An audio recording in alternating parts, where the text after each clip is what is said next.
Hey everybody, and hey to Helium 10. Thanks for giving me this opportunity to do the Freedom Ticket training module for avoiding an Amazon account suspension. This is a topic we know a lot about. We deal with suspended sellers all the time. We manage their reinstatement strategy, write reinstatement appeals, and of course we understand how listing suspensions can result in an account suspension. And that's why I'm focused on managing your account health. And of course, if you have to write appeals, we'll be touching on that at the end. But the primary goal here will be teaching all Amazon sellers to avoid account suspensions. So where did I learn this material? I worked at Amazon in the so-called seller performance teams for several years, reviewing appeals, sending warnings, suspending accounts, reinstating accounts, pretty much everything that goes into the account suspension process. I've been consulting for just about 9 years since leaving Amazon. We've been helping sellers get reinstated. Just about everybody we work with gets reinstated. And that's one reason why Helium wanted us to give the training module for this particular course. I use my knowledge to help sellers because I think the possibilities are there to have a solid reinstatement appeal and to minimize the pain from an account suspension. But of course, the primary goal here is to keep you from being suspended at all, right? And that's what I'm focused on here today. So certainly don't wait when you get performance notifications, warnings. Amazon's telling you to review your account, review certain listings. If you wait too long, it might be too late. You start getting calls from account health talking about how you need a plan of action or an appeal just to keep your account active. If they don't like your appeal, they would suspend you at that point. You wouldn't have any live listings, your money would be frozen, and your FBA inventory, of course, would be frozen as well until you get that appeal accepted and the account reinstated. So proactively monitoring Amazon account health and your dashboard is really important. What is account protection all about? Certainly understanding the seller performance teams and their investigator perspectives, the kinds of data they're looking at, the kinds of data compliance teams are chugging through, or intellectual property / notice infringement teams. Lots of different internal teams you have to think about when you're selling on Amazon. Certainly creating an SOP, a standard operating procedure, is important because you want to have steps that you can take to be proactive and preemptive and to keep the seller performance teams, my former teams, away from your door, right?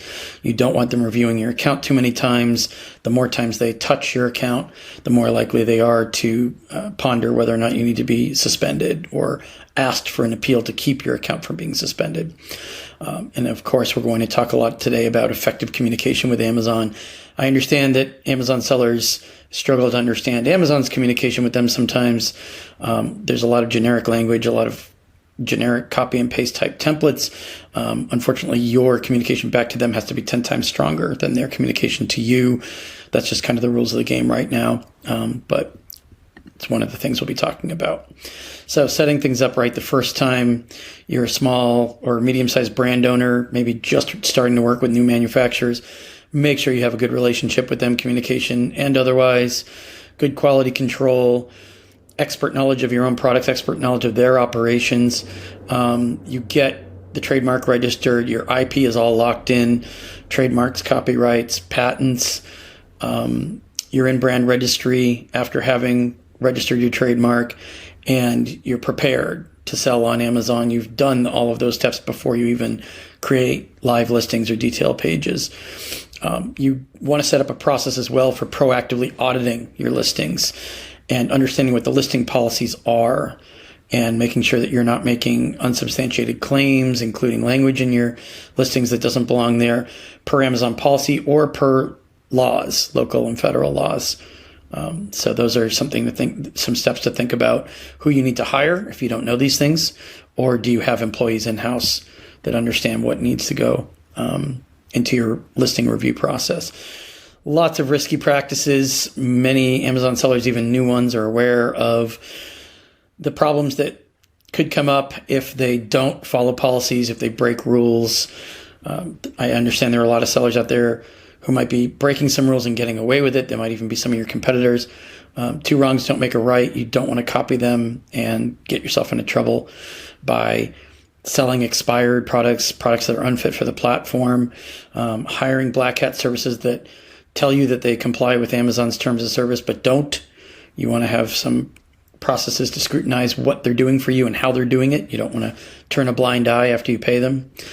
You don't want to be doing crazy ASIN merges. This is just a short list of the types of things we see for sellers who get code of conduct suspensions, reviews abuse, people trying to pad their positive reviews, or even leaving negative reviews for competitors. You don't want to touch any of this stuff anymore.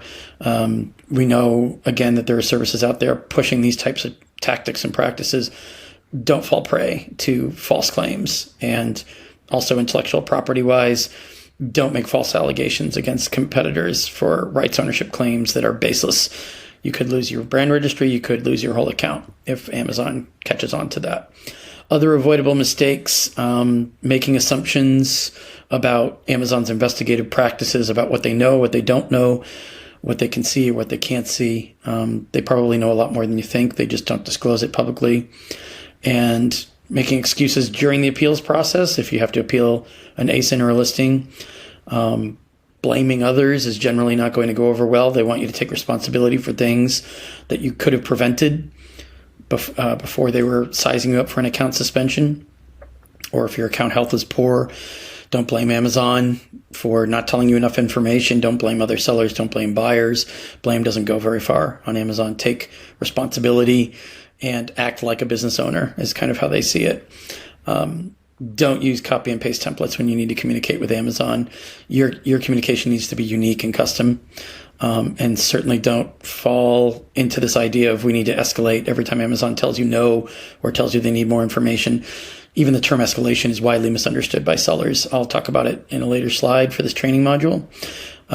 But any member of Freedom Ticket who's listening to my voice, please don't just start escalating if you're not ready to escalate and if you don't have escalation language ready to go to suit the situation. Keep an eye on Amazon trends, not just looking at random seller forum or Facebook posts or things on Instagram. If you're not 100% up on enforcement trends or suspension trends, you can talk to people like me who work on this type of material every day. But some examples real quick, buyer complaints. What kinds of buyer complaints are attracting more enforcement right now? Is review abuse enforced at a high level right now? If so, what types of investigations are Amazon focused on? Are they focused more on intellectual property infringements, whether or not the brand can substantiate their rights ownership, or if they didn't lock in their IP before making an IP claim? Are there false accusations of counterfeit flying through the air, false accusations of trademark infringements or design or patent infringements? I know it's a tricky subject. Lots of sellers talk to regular attorneys. They don't talk to intellectual property attorneys, which is something we advise against. But the other claim or complaint buyers make is that items are not authentic or as advertised. Amazon loves to say your items were flagged for inauthentic. Where's the invoice? Who's your manufacturer? Who makes these products? Who are you supplying? Who's your supplier for these items? Are those suppliers verifiable by Amazon standards, which is something we'll get into in a moment. One thing is don't hastily appeal, don't get sloppy and disorganized, and don't panic. Panic leads to bad appeals, bad communication, more work, more time that your ASINs are suspended. If, God forbid, your account gets suspended, sending in poor appeals means Amazon's less likely to listen to you from that point forward. They're less likely to read your appeals. They're likely to tune you out. So have some prep in advance of a suspension as much as you possibly can. If you're not sure what they might suspend you for, it's hard to draft an appeal in advance, but panic won't get you anywhere. That's something that we know. Be organized before the event happens. And if account health reps are calling you or messaging you and hinting that your account's under review, that's a good tip that it's time to understand what that review process might look like on the Amazon side and what you should be doing to review and investigate yourself on your side, which I'll talk about in a moment. Before we get into that, understand how investigators make decisions. They won't necessarily be consistent in enforcing their own SOPs. They won't be consistent in their messaging with you. There could be conflicting or paradoxical messages that come through Seller Central into your performance notifications. Why is that? Kind of a long story, which we could talk about in another module in terms of Amazon's internal communication SOPs. For the purposes of today, understand that they have investigations per hour. They have metrics that they have to meet. They're reviewing your correspondence quickly. They're looking at your account quickly, reviewing past account annotations quickly as well. Try to put yourself in their shoes and look at your own account, your own business from their perspective. What do you think they see when they look at your account? When they size up a problem on your account, what do you think they're looking to see from you in terms of solutions? Because again, the entire objective today is encouraging them not to suspend your account, avoiding a suspension at all costs, because suspensions can be very painful, can be very costly, and it can be very stressful. So as much thought as you put into how they operate before you even address your operations, the better. They will send you some potentially innocuous sounding messages about we're reviewing your account. That could lead to a suspension. Yes, it may just be a review that doesn't lead to a suspension. The devil is always in the details, right? The important thing on your side is to be organized and to be ready and to understand how they consider your account health, how they evaluate you. Deal with these performance notifications as they come in.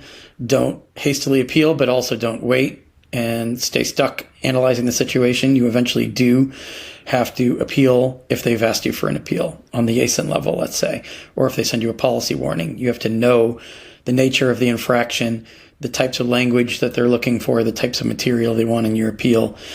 And yes, of course, you can call account health and say, hey, the message from Amazon doesn't quite explain what they're looking for from me, but I want to know as much as I possibly can in terms of what's expected in my appeal before I send an appeal in. You don't want to get caught in a cycle of sending an appeal, they reject it, you don't know why they reject it, you send another one, they reject that, and you start spinning at that point. It'll cost you time, your ASINs are down, and you'll be sweating whether or not they're going to take the whole account down as well. Don't have a knee-jerk reaction that your competitors are taking shots at you the second you get buyer complaints, the second you get a warning. Don't assume you're being attacked. Just like you can't assume that Amazon simply made a mistake. I mean, maybe they have, maybe they haven't. If they have made a mistake and you can back up why you think it's erroneous, we certainly encourage people to dispute any potential suspension. But don't dispute without a basis. Don't say, we're sure of this because we went through this 6 months ago and we know it's the same exact thing. Well, is it the same exact situation or is it not? If it clearly is abuse, if you are being attacked by a competitor, there are ways of reporting abuse, and there's some factual information and data you have to put together before you make that argument. So I'm certainly not saying it's not an attack. People do get attacked. It happens all the time. And we do help sellers who are being attacked by competitors. Don't assume it's an attack is what I'm driving at. What I mentioned a moment ago, how to investigate your own account. They're looking for you to run a tight ship so that they don't have to look at your account. They want your selling experience to be seamless so that they don't have to spend time, they don't need the administrative headaches, and they don't want to take on your risk of potentially having to suspend you or having you sell and expose their buyers to risk if there's something that they miss or something that you missed. They want you to be on top of your operations as much as possible, or whoever manages your account. If you're working with an agency, they want your agency to know how to review your operations for problems and make sure that none of your listings have violations and that return reasons are being investigated and voice of the customer is not being ignored, that sort of thing. They want you to have a good grasp of the data that they give you, but also you've got an understanding of how quickly they expect you to review performance notifications, to review voice of the customer, to look for data, clusters of data that could indicate that there's a problem with your products, a problem with your operations. Maybe there's a glitch somewhere. Maybe you've got a software issue, whatever it might be. It could be a million things. They want to know that you understand when a listing has to be, let's say, temporarily deactivated while you research problems. Or do you have a bad batch of inventory that went into Amazon that you have to pull out from FBA? And are you executing those removal orders quickly? What's your customer service like when buyers ask you questions or present problems? Do you answer quickly? Things like that. They want you to have a smooth operation so that they don't have to keep hassling you and bugging you, right? If they do talk to you, they want to be talking to you about expansion and developing your business on Amazon, not problems, right? So where do you go for identifying patterns and looking for maybe outlier complaints? Are you getting consistent types of negative complaints from buyers on certain ASINs? Are there spikes or surges in buyer complaints about item condition, or even it's not an item that they expected to be functioning in a certain way? Were there proper instructions with how to use it? Did the detail page differ from the item they're holding in their hands in any ways? Have a backup plan. Understand that sometimes you understand your products better than buyers do. You might have to make changes or tweaks to the descriptions on the detail page, to the bulleted content, or even to the images. Maybe the images don't properly visually represent the products. Keep an open mind, right? You're not as objective as some others out there. You know your products presumably better than anybody, right?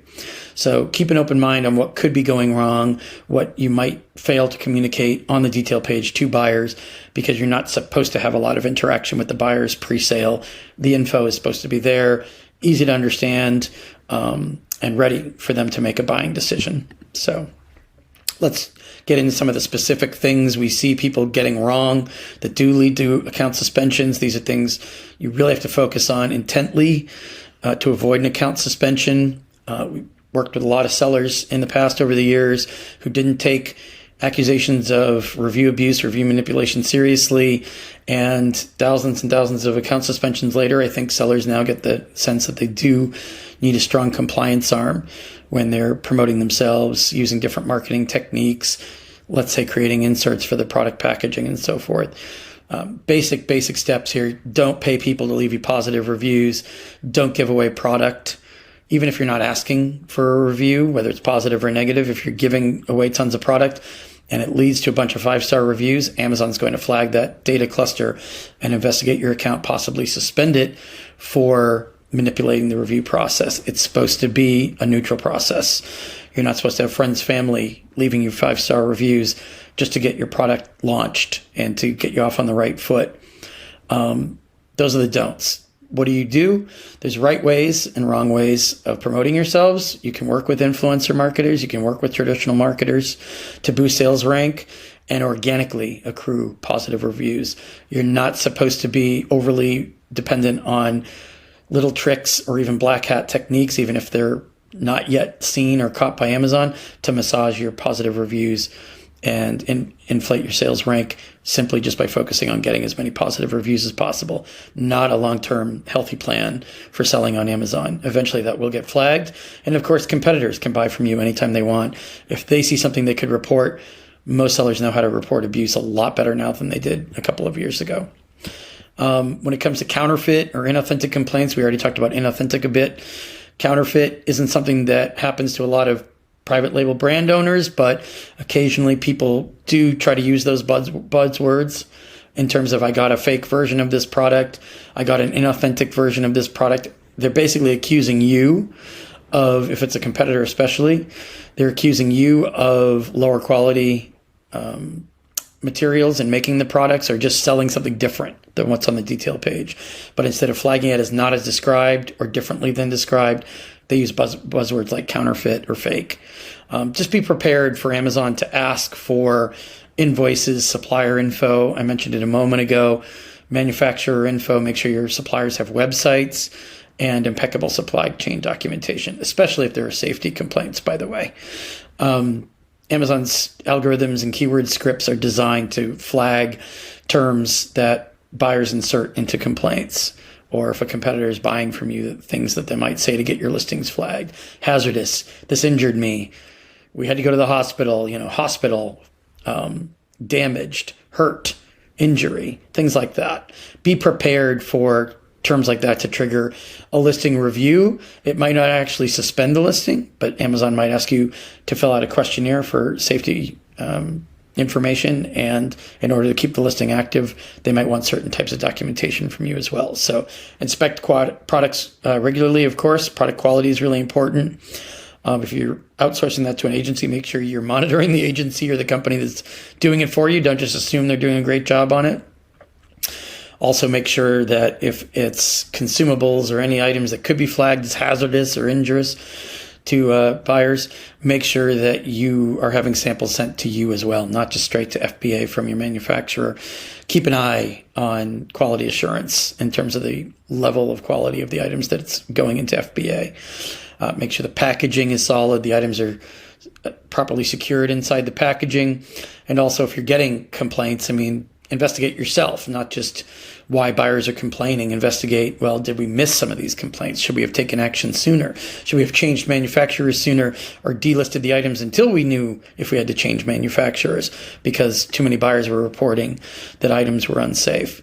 So here's just a quick chart in terms of what you do if you start getting safety complaints that you haven't seen before. They want to know how you're going to prevent this going forward if you are getting safety complaints. Why did the buyers think it was unsafe? Is it a legitimate complaint? Don't assume it's not. Don't assume it's an attack. Imagine that you're a buyer who got something different than what they expected, that they think might be harmful. Well, what's Amazon's perspective on that? The best buyer experience has to be provided. They don't want buyers to come at them and say, why are you trusting the seller to sell in the marketplace? They don't belong there. They're selling products that aren't reliable, that are unsafe. Well, of course, Amazon would rather not have the seller on there at all. And that's why it's a risk of an account suspension. Or they might suspend you and reinstate you later once you provide information, but you might be suspended for a week or two, and in worst case scenario, a month or two while they sort that out.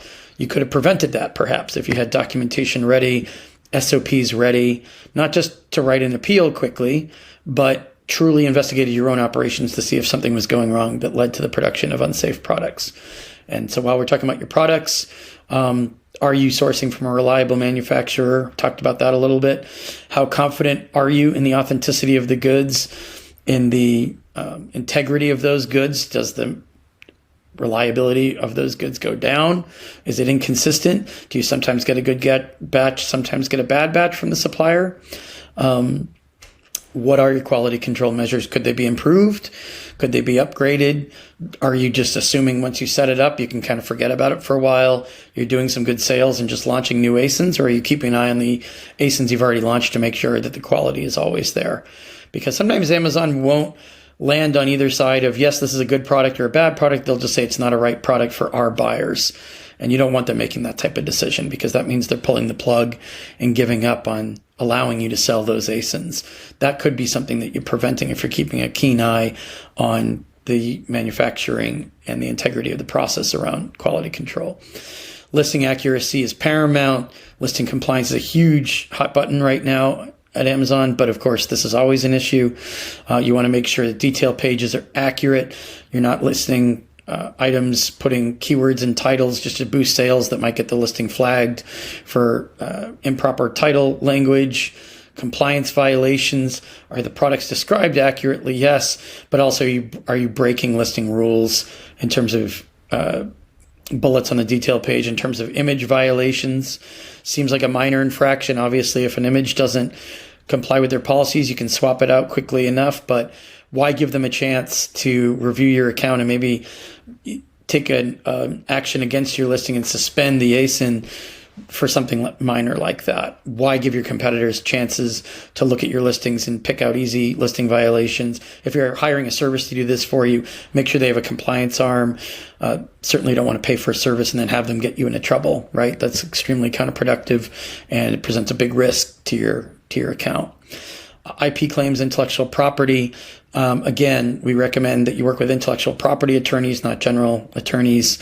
Whether or not it's the attorney that helped you register a trademark or gave you a patent or design assessment, helped you register copyrights, whatever it might be. You're going to need attorneys to get you set up, sure, but somebody could be infringing on your rights to ownership. You have to know the right ways and wrong ways to report that to Amazon. We know there are brand protection agencies out there and some attorneys out there that are helping sellers make fake IP complaints.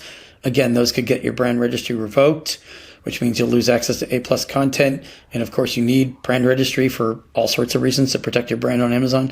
Some sellers are getting their entire accounts suspended because they're making too many unsubstantiated IP claims. If you need to look into the transparency program to try to eliminate counterfeiters from selling on your listings, then by all means do so. By all means get test buys when you're reporting counterfeit. We're not saying be afraid to report counterfeit. but make sure you have proof and evidence. Don't make unsubstantiated or outlandish claims that you can't back up. In terms of your operations, are you storing your products well? What is your quality control process like? Do you have picking and packing teams that aren't paying much attention and items are getting damaged when they're putting them into packaging? Is the packaging itself robust enough to secure the item on its way to FBA or on its way to buyers? What about your software? What about automation tools? Do you plan for outages? Are there people on weekend duty if you have something go wrong and software fails you over the weekend? Is there an alert that's triggered and somebody that addresses it right away so it doesn't just come up on Monday morning? Training, oversight of operations, having compliance teams in place, having oversight and monitoring your operations is something that Amazon expects you to do because buyers could be put at risk if you're not running a tight ship. And Amazon doesn't want to take the fall for that and get complaints for that. They want you to make sure that you understand Amazon standards for sellers. And of course, Black Hat consultants, this is a topic that comes up quite a bit. Story for another module, perhaps, in terms of some of the crazy things going on out there. You can't just say, well, we hired this service and we had no idea what they were doing on our behalf. Amazon doesn't want to hear that. I'm pretty sure other sellers don't want to hear it. Make sure that you know where your money is going. Don't hire a consultant and have kind of no idea what they're doing on your behalf because the buck stops with you. You are the seller who's in charge of what's going on with your account. Be aware of what consultants are doing. Some of them aren't playing by the rules or aren't following the law. And it's important for you to have, again, somebody who's in charge who takes responsibility when they're vetting services. Otherwise, you might get messages like this. We've had clients come in saying that they were paying a service that damaged another seller. I'll give you a minute to absorb and read through this message. But essentially what it says is that you've hired somebody or you were trying to attack a competitor, damage another seller, and you were breaking terms of service with it, using illicit practices. Whether or not you're using a Black Hat consultant, a bit irrelevant for situations like this. It means that you're a bad actor yourself. You're not considered trustworthy within Amazon's platform. So this is a policy violation. It's a code of conduct violation that can be difficult to come back from. Suspensions like this. Always better to avoid these types of problems before they crop up, and to have really great oversight so that you can present yourself as a seller with integrity, who's ethical and who follows the rules. There's all kinds of other messages. Here's another one. Amazon sends this out to a lot of people, sometimes in error, about potentially deceptive, fraudulent, illicit, or illegal activity. Again, code of conduct violations. You don't want this stuff anywhere near you. This can be difficult to appeal. Do we help people successfully reinstate from situations like this? Yes, of course, but there's a process for that, and it's not an easy process. It can be akin to threading a needle sometimes. Sometimes Amazon itself misunderstands the situation, and you can successfully dispute whatever they think you were doing. But in a lot of cases, sellers weren't keeping their eye on the ball. They weren't closely monitoring their operations, and they had employees maybe doing things they weren't aware of, or third-party services that were doing things on their behalf they didn't know about, and they probably could have picked up on it and stopped it sooner. Same thing with documentation. You really have to understand what Amazon's expectations are, the same way you would when they monitor your behavior as a seller. Storing invoices, making sure that you're not scrambling when they ask you for an invoice. Make sure you have it on hand, ready to go and handy. Are your suppliers easily verifiable? What do their websites look like? Documentation for your trademark registration. If you're a brand registered agent, you're reselling another brand. Do you have a letter of authorization from that brand? Impeccable supply chain documentation is a must with Amazon right now. They don't accept a lot of excuses for why your supplier might not have a website, or why your invoices might be missing certain details like quantities or dates, or your address, their address, part number, SKU number, product description. Unprofessional looking invoices are almost always rejected right now. And incomplete information about how they can review who your supplier is and how to get in touch with them. Those things are what get invoices rejected right now. So you have to make sure that you're not making assumptions that whatever your documentation was in the past will be acceptable going forward, because that's not really how it works. We see appeals rejected and invoices rejected all the time simply because Amazon didn't consider the documentation or the supplier verifiable. You don't want that to be a headache for you that results in more appeals, more time lost when an ASIN gets suspended. You certainly don't want your whole account suspended simply because you didn't have the documentation ready to go. In terms of listing accuracy, mentioned this a bit earlier in terms of if you hire an agency, make sure they have compliance teams or departments that will understand Amazon's listing rules and make sure they're not breaking them on your behalf. Making sure they have a GS1 prefix that matches the information in the title, manufacturer, and brand fields. That seems basic, but a lot of people are still using resold UPCs that don't match what GS1 has in their database.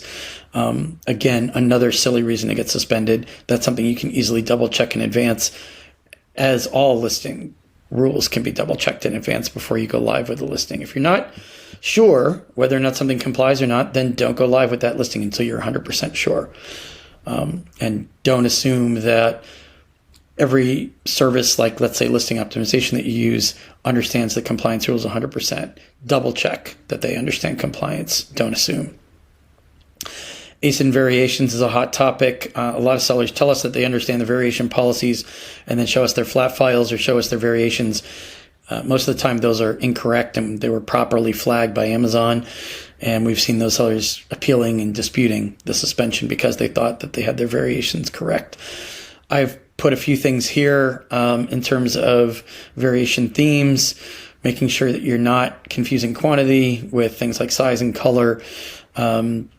Different multi-packs are not a valid variation type. Don't take a child ASIN and treat it like a parent ASIN and split off other child ASINs from that child ASIN that you've treated like a parent. Make sure you're using flat files correctly. There's a longer list of how to do ASIN variations correctly. Just one word of caution, make sure you're not relying on seller support to tell you how to do this stuff. We've seen them give bad advice, incorrect advice. Make sure you're working with listing compliance experts if you're unsure about variations or even about images. Sometimes people do image loading on their own and they don't understand that they're violating policies. Make sure you check with compliance experts. If you have any questions on any of these bullets here, of course, the item has to be in a pure white background in the main image. Product has to take up 85% of the photo. Can't have additional text or watermarks on the images. And of course, you can't use images that you don't have copyright permission to use. So several other things that you want to consider when you're using images. These are the big ones, the core ones. Again, just think twice before you load live images on the site. Make sure that you've gone through all the policy pages. Wanted to set aside some time at the end of the module to talk about reinstatement appeals. It would be a whole other 1 hour long module just talking about reinstatement strategies. But of course, if you fail to appeal an ASIN reinstatement properly, you could lose the whole account. You could be at risk for an entire account suspension. Ask yourself some immediate questions when they flag an ASIN for review or if they suspend your ASIN. Is it policy related? Does the ASIN simply attract too many complaints? Too many returns? Are you looking at voice of the customer? Too many people asking for refunds? Are people just generally unhappy with the performance or the appearance of the product? What kinds of complaints are you getting? Not just looking at voice of the customer, but also messages from buyers, buyer-seller messaging. Is it an intellectual property issue? Is somebody else saying you're violating or infringing upon their rights? And that's why your ASIN was flagged for review or suspended. If it's intellectual property in nature, do you understand the nature of the intellectual property violation? We're not attorneys. We can't give you an IP assessment, but sometimes we can tell you whether or not you're ready to dispute a fake IP claim or not, because we've helped people successfully dispute intellectual property claims that didn't hold water. But if you have any questions on that, you do need to go to an intellectual property attorney and get an assessment. I mentioned this at the very top of the module, escalations. It's an overused word, often misunderstood word. But for us, and because we are often hired to successfully escalate stuck appeals for people, stuck suspension cases, we think that escalation means one thing, which is a request for a higher level review, but with particular types of language in there. You have a reason to escalate. You know who to escalate it to. You want senior level management or even mid-level management for some cases if you don't need to necessarily get it into the hands of a VP. You're not just doing it to feel better. You don't just say, well, we escalated it, so now that it's escalated, we can just wait for Amazon to get back to us. They might not. You know how to dispute suspensions. You can escalate based on that dispute, put the evidence in front of them in terms of, the right way to do it is to really focus on factual information. How many days the listing's been down, how many kinds of responses you got from Amazon or a lack of response from Amazon, why that wasn't acceptable from their SOPs. They're not following their own procedures for how to review and reinstate your ASIN. And you need somebody else to look at it, maybe somebody a higher level within Seller Performance or somebody on a different team to look at it, because the team that's responsible for that appeal review isn't doing the work, isn't taking action, is letting you down. Escalations can be justified, but they're not justifiable if you're doing it the wrong way. You're including a lot of emotion, making it too long, or even just saying, I would like to escalate this, and then putting the exact same copy and paste. Do not spam them with the same exact appeal and just saying, we want to escalate it at the top. That's not an escalation, and it won't be treated like an escalation, and it won't be treated with respect.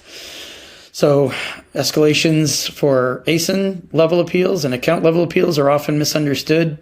You do not need to stay stuck. Even if your escalation is ignored, even if you think you had a great escalation and it's being ignored, there's more than one way out of that. But don't spam them. Don't bang your head against the wall. Don't trust consultants who don't know what they're talking about, who don't work on this type of stuff on a regular basis. That's just creating more headaches. You're digging a deeper hole for yourself. And again, keep in mind Amazon's perspective on it, right? If they don't think you're professionally appealing it, if they think you're just winging it or guessing, throwing everything at the wall to see what sticks, they're not going to take you seriously. The less they take you seriously, the less likely it is to be accepted or resolved, or they might not even take time to review it. So there's lots of ways that sellers misunderstand ASIN appeals or even account level appeals and how to escalate them. If you have questions on that, ask your trusted Helium 10 advisors, of course. And you can also ask us, because we work on this stuff day in, day out, 7 days a week. And we're happy to provide any advice or suggestions, even if you've decided not to hire out and you want to handle it yourself. So thanks again for listening. And this is Chris McCabe of eCommerce Chris. Thanks again to Helium and Freedom Ticket for including our contributions to this training module. Any questions, let us know.